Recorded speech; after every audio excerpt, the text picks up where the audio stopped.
어느 날 그는 그의 어머니와 함께 전라도 구례에 가게 되었다. 그런데 장수천이 흐르는 소리 때문에 어머니가 자꾸 잠에서 깨어 뒤척였다. 그는 종이에다가 주문을 쓴 다음 강에 던졌다. 그날로부터 이 강은 소리 없이 흐르게 되었다. 도청이라는 마을에서 그는 모기 때문에 무척 괴로웠다. 그래서 다시 종이에다 주문을 쓴 다음 공중에 던졌다. 그날로부터 이 고을 어떤 곳에서도 모기에게 물리는 사람이 없게 되었다.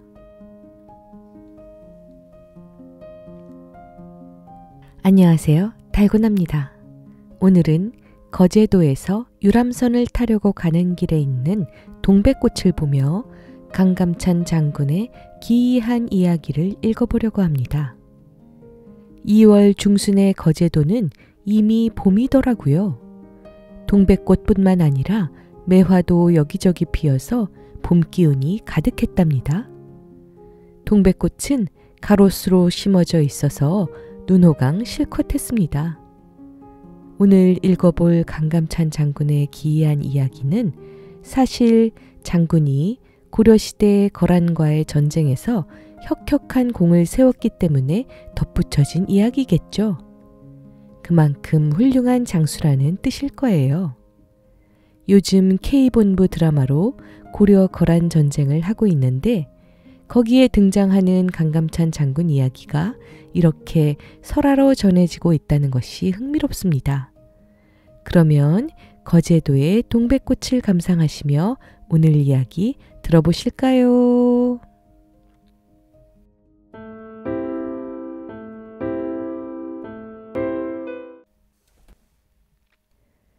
한 번은 강감찬의 아버지가 산길을 따라 걷고 있었는데 너무 멀리 가는 바람에 해질녘이 되자 산속에서 길을 잃어버리고 말았다. 그는 한참 동안 헤매다가 마침내 작은 오두막집을 발견했다.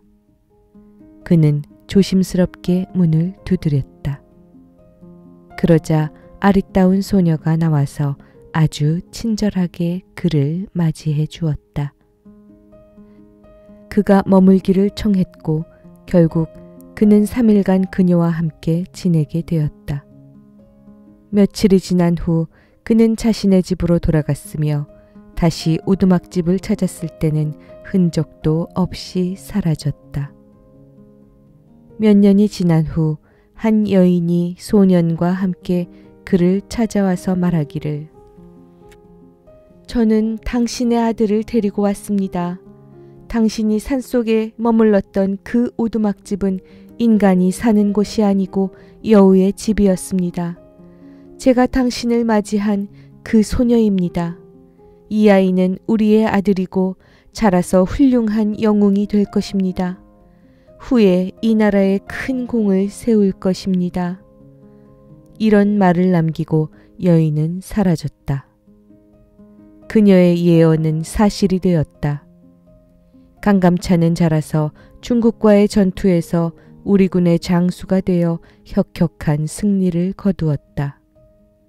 그래서 그의 불가사의한 힘에 대한 많은 이야기가 전해지고 있다.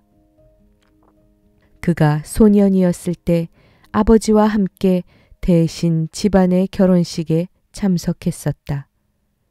그런데 그가 집에 들어서는 순간 갑자기 신랑이 죽었다. 대신의 집에 모인 많은 사람들은 몹시 놀라 어찌할 바를 몰라 하면서 웅성대었다. 그는 대신의 집에서 나왔다. 그러자 잠시 후에 이상하게도 신랑이 다시 살아났다는 것이었다. 강감찬은 대신의 집으로 다시 들어가서 신랑을 무섭게 쏘아보았다. 그러자 신랑이 즉시 쓰러져 죽어서 큰 여우로 변했다. 그래서 강감찬은 신랑을 태우고 온 가막군들을 향해 돌아다 보았다.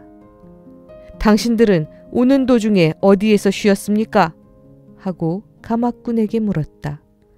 가막군들 중에 한 사람이 대답하기를 속이 빈 큰 나무 밑에서 잠시 쉬었는데 신랑이 가마에서 내려 오줌을 누웠습니다요.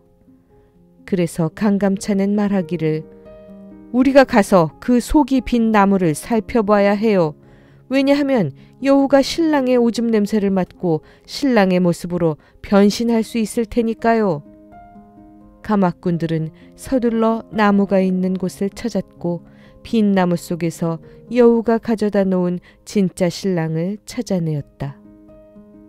이 일이 있은 후 강감찬의 소문이 온 마을에 퍼졌다. 하지만 그의 얼굴이 곰보 자국이 있는 추한 얼굴이라는 소문도 함께 퍼졌다. 어느 날 그는 천연두의 여신을 불러놓고 할 수 있는 한 자신의 얼굴을 최대한 추하게 만들어 달라고 요구했다.